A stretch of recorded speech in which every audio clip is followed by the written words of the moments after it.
Hello and welcome to episode 5 of Victor George Leather Goods YouTube series on tips, tricks, techniques, some unorthodox, some maybe you've never seen before. Okay, if you have an occasion to tie a bleed knot, whether you're restringing a saddle or making a dog leash with a bleed knot handle, the industry standard of doing these is basically a bleed knot knife or just any kind of knife or an X-Acto or anything like that. I have found those to be somewhat challenging to get consistent centered slits. It does take a little bit of practice.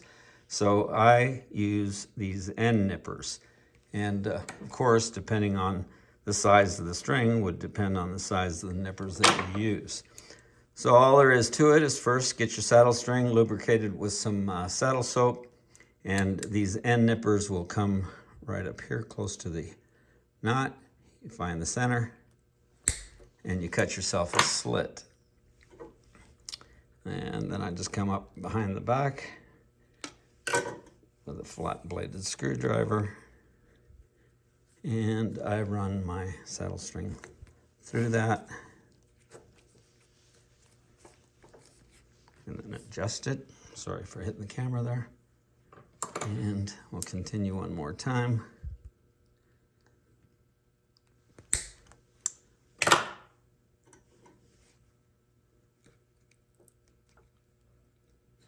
This isn't a blood knot tutorial, it's a alternative method of cutting the slits for them. And with a little bit of practice, you can cut your saddle string slits. There you go. All right, here's a little something maybe just to get you to pondering a little bit. I've always wanted customized cap snaps on my 24-line snaps, but the minimum order and the cost is a little prohibitive for a one-man shop.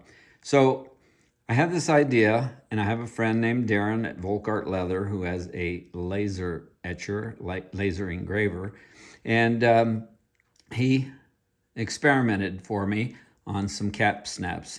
This one here is how it came back. It has a plastic cap. There is a little depth to the cut. I just filled it with a paint pen.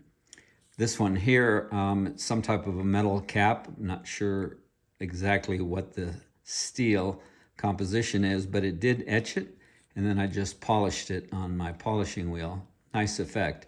So if you have one, if you have a small logo, maybe it'll work. I'm not sure of its capabilities, but I wanted to share this with you nonetheless. The purpose of this hack is nothing more than to get you to pondering about different objects that you can use in your shop. For example, this anchor cleat I found in an antique shop years ago. At that time, I was making radio cases for firefighters and LEOs, and I needed a way to set the rivets on the back. So this came in super handy. I could slide it over this particular cleat, and it made a perfect anvil for that. Sometimes I'm working on repair jobs for the canine industry, and I need to repair a muzzle. It slips right over that as well. Makes life a lot easier for me. Of course, it's bolted to your bench.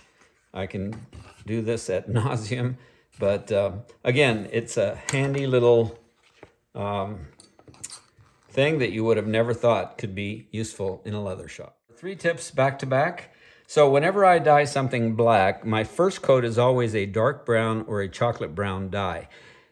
Once that dye has set, I then take my black, and I usually can get away with 1 or just 2 coats to give it that really rich dark black. Now, black is notorious for having a pigment that is easily rubbed off.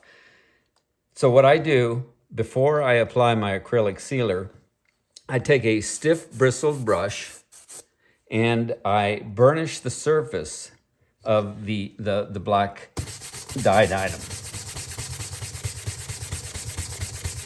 Very aggressively. I do that several times. You can see both of these have been done like that. The surface has been burnished a little bit. Now, because I'm a little OCD, I'll do that several times. Once they're completely dry, I'll brush them again And then I apply my acrylic sealer, and then they're good to go. I don't have to worry about rub off on clothes. So that's the first tip. The second tip, sticking with the die concept, is if you've ever had an accident in your shop with a bottle of dye falling, these clamps, I have had too many dyes spill on my floor, and as much trouble as that can be, sometimes it's saved me. So that's the second Fast and Furious. And the third one here is if you do holster work and you have blue guns, some guns I will cut off the front sight and I'll tape a pencil to it for a sight track. If I don't want to cut the front sight off, I'll taper a dowel rod like this one is, and then I do my holster work. Okay, so those are your three. All right, here's a tip that I submitted to the Leather Crafters Journal back in 1997. I still use it today.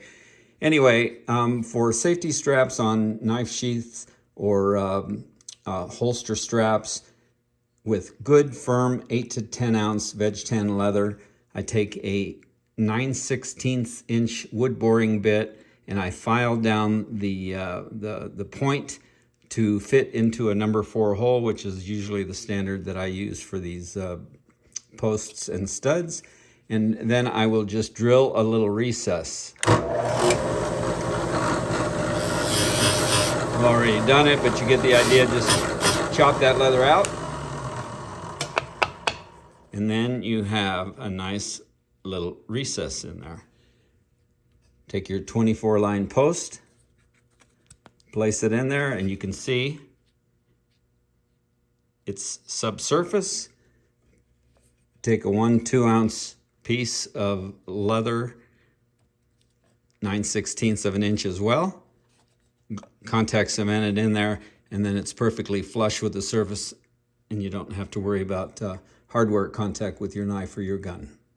Thank you for joining me on episode 5. I hope some of these were thought-inspiring. That is the point of a lot of these unorthodox tips that I show you. I do want to thank you for your patience in my learning this particular new venture. For example, on the comment section, I didn't know that I had to push the reply button directly below your comment. So I have been responding to everybody. And just recently, Eric shared with me that I needed to do that, and I've started to do that. So those are little things that I'm learning as I go, and I do want to thank you for all your comments. They're all very appreciated. So thank you, and stay tuned for episode 6.